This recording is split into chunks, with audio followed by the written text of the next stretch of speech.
Boa tarde, turma. Hoje o trabalho a ser apresentado é sobre a evolução da ecolocalização de morcegos e os integrantes do grupo são Cícia Gabriela Maia, Jéssica Carolina e Marcos Tadeu. Aqui será uma breve introdução de quais serão os assuntos abordados durante esse trabalho, sendo eles uma breve introdução de quem são os morcegos, a sua importância ecológica, o surgimento da ecolocalização, mais um conteúdo sobre a evolução dela, a ecolocalização dos morcegos, como que ela funciona, as maneiras que o morcego utiliza para capturar seu alimento, os órgãos de sentido que eles utilizam para a emissão e recepção dessas ondas sonoras, e por fim, a ecolocalização e o ser humano, como o ser humano utiliza da ecolocalização no seu dia a dia. Os morcegos pertencem à classe Mammalia e à ordem Chiroptera, o que significa mão com asas. Eles são muito estudados por duas de suas principais características, o voo e a ecolocalização, além de possuírem hábitos noturnos, o que diminui a competição de recursos com aves. Os morcegos podem desempenhar papéis fundamentais na natureza e eles participam de vários nichos ecológicos. Eles podem ser polinizadores, como indica a imagem aí do morcego próximo a uma flor. Eles podem ser dispersores de sementes, ajudando na proliferação de diversas plantas no meio ambiente. Eles fertilizam as cavernas, que é o local onde eles ficam durante o dia, e eles também podem ser considerados pragas agrícolas. Depois de observar todas essas características únicas dos morcegos, nos surge a seguinte pergunta: o que veio primeiro, a ecolocalização ou o voo? Com essa imagem à esquerda, a gente possui um exemplar de um fóssil de quiróptero do Eoceno, o que indica um caminho para a compreensão da evolução da ecolocalização. Este fóssil nos auxilia a responder à pergunta que eu fiz, já que ele possui uma sequência de características anatômicas que dão a entender que o voo veio primeiro que, a ecolocalização. As características que a gente pode observar são a forma de sua caixa torácica, a fossa infraespinhal facetada da escápula, uma clavícula robusta e o externo quilhado. E elas são características que são associadas diretamente ao voo em quirópteros. Porém, quando a gente observa a morfologia da sua orelha, ela sugere que esse indivíduo não tinha habilidades de ecolocalização, como a presença de uma cóclea relativamente pequena, que é semelhante à que a gente encontra hoje em morcegos não ecolocalizadores, indicando então que a ecolocalização surgiu logo depois. Especialistas conseguiram detectar aspectos no fóssil de Paleoctopteryx tupaidon que sustentam ainda mais essa afirmativa. Os estudos apontam que a ecolocalização surgiu logo após o voo, e analisando o fóssil, algumas características foram levantadas como as iniciais para distinguir a possibilidade de ecolocalização, como uma apófise orbicular aumentada no martelo e uma modificação na faringe.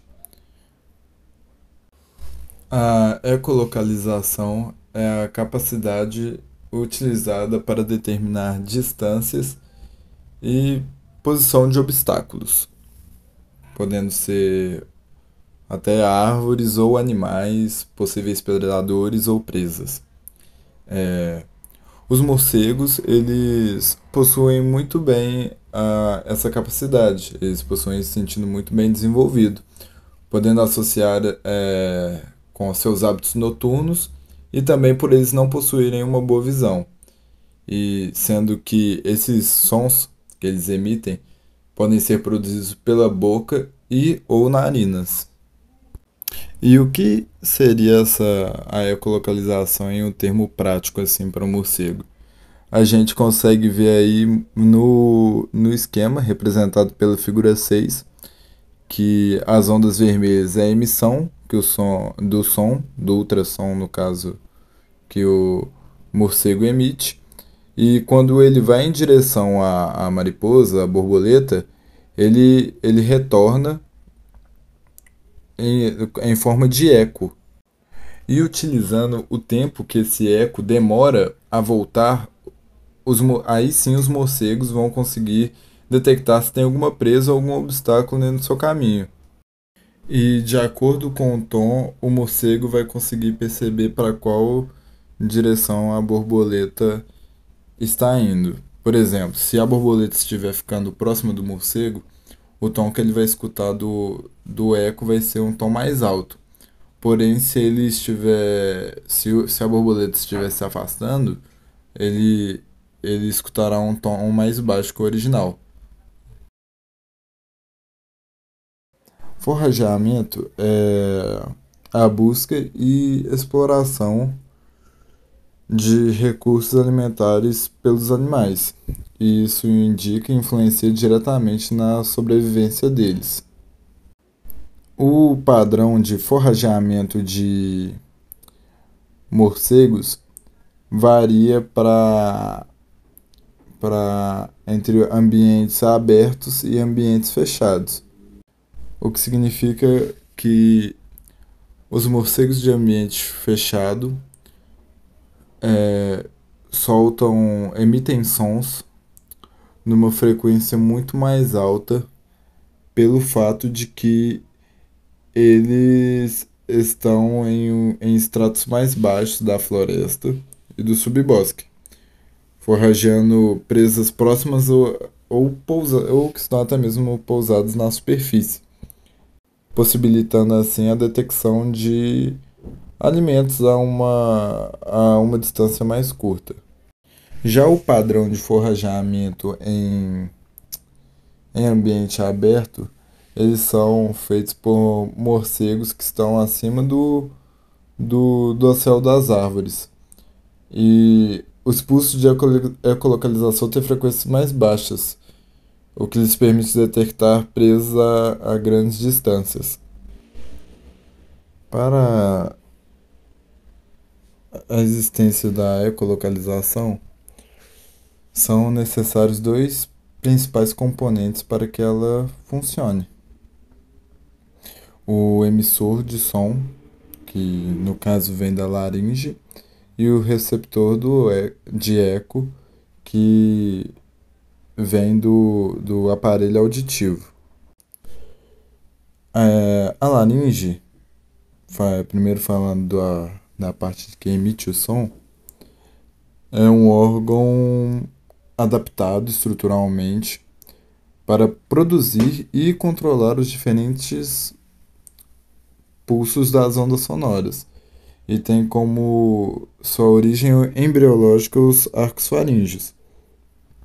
É nela que se localizam as cordas vocais, que são uma curta e prolongada prega de mucosa em direção ao lúmen, e sua expansão está relacionada ao aumento da ressonância. Além dos morcegos que emitem o som pela laringe, existem algumas espécies de morcegos que são chamados de emissores nasais.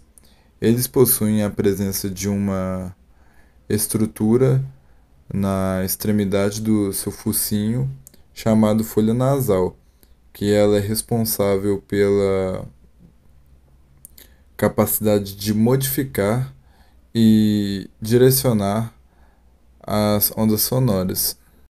e o seu formato também varia de acordo com os ambientes e os hábitos alimentares que esses morcegos possuem. Nesse slide, nós conseguimos observar duas espécies de morcego da família Vespetilionidae. Na imagem à esquerda, conseguimos observar a espécie Lasiurus ega e na imagem à direita o Lasiurus blosseville. Essas são duas espécies de morcegos que ocorrem no Brasil. Elas possuem hábitos insetívoros e padrões de forrageio de áreas abertas. A ecolocalização dessa espécie tem frequências baixas, o que permite com que eles localizem presas a grandes distâncias. Agora falando um pouco sobre a família Philostomidae, nesse slide encontramos duas espécies. À esquerda temos o Platyrrhinus lineatus e à direita o Pygoderma bilabiatum.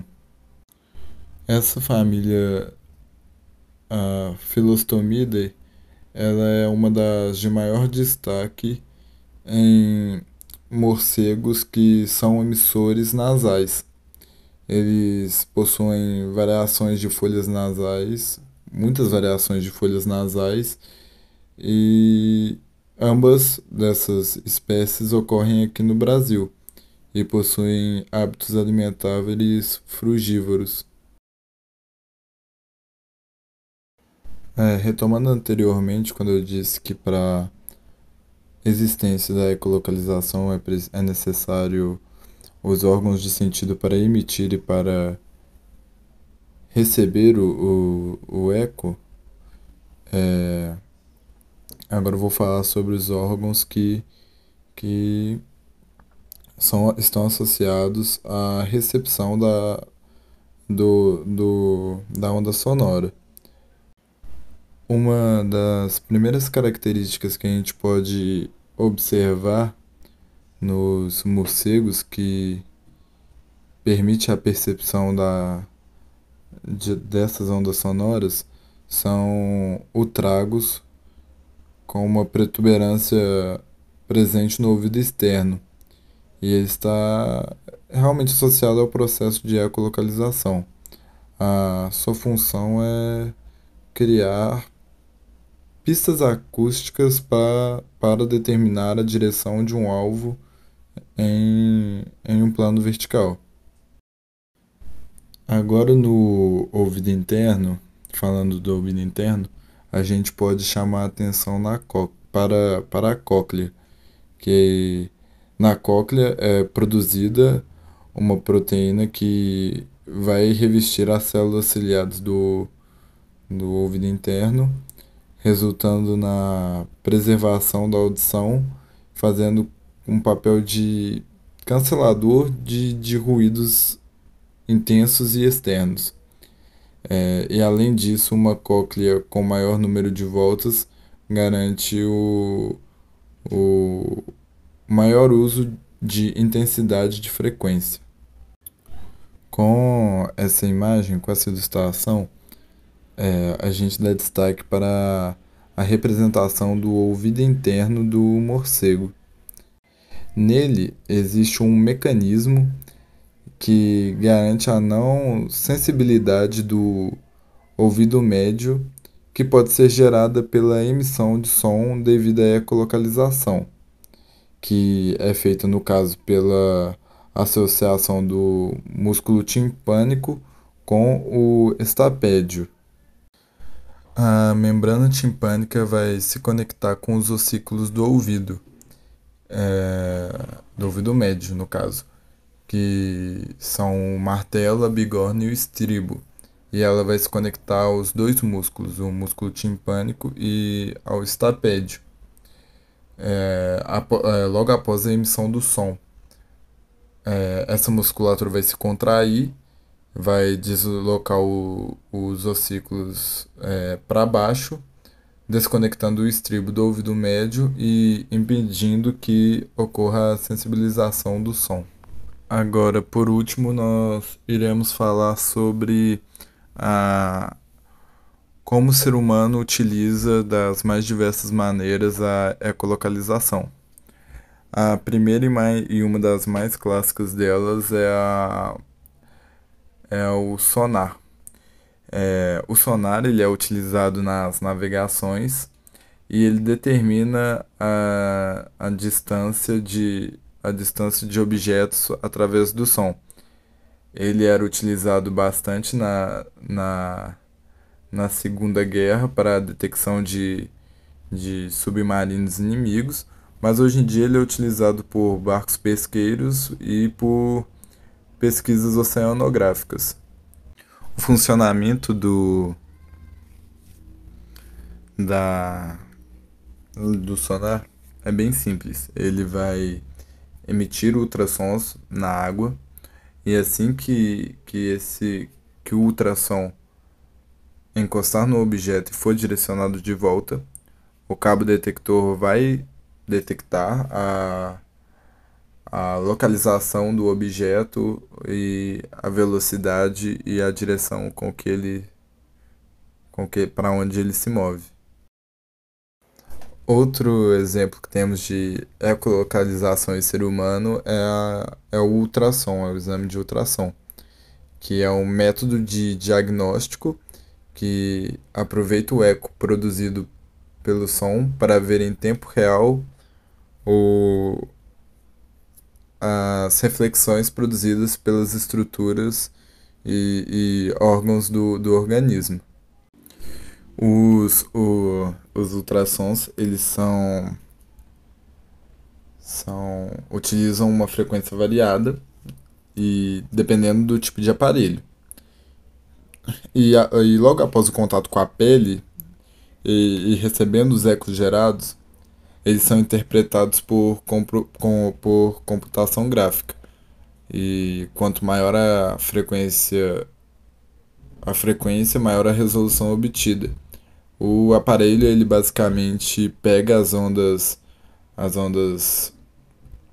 sonoras e transforma elas em pulsos elétricos e pelo computador transforma esses pulsos elétricos em uma imagem digital. Já a outra ferramenta utilizada pelo ser humano que utiliza da ecolocalização é o radar, que é uma ferramenta capaz de reconhecer as ondas eletromagnéticas que são transmitidas em sinais de alta frequência e sendo propagadas no espaço e refletindo para elas, sendo assim possível o cálculo da distância em que os objetos se encontram, sua aproximação e até mesmo o afastamento. Essas são as referências utilizadas para a realização deste trabalho.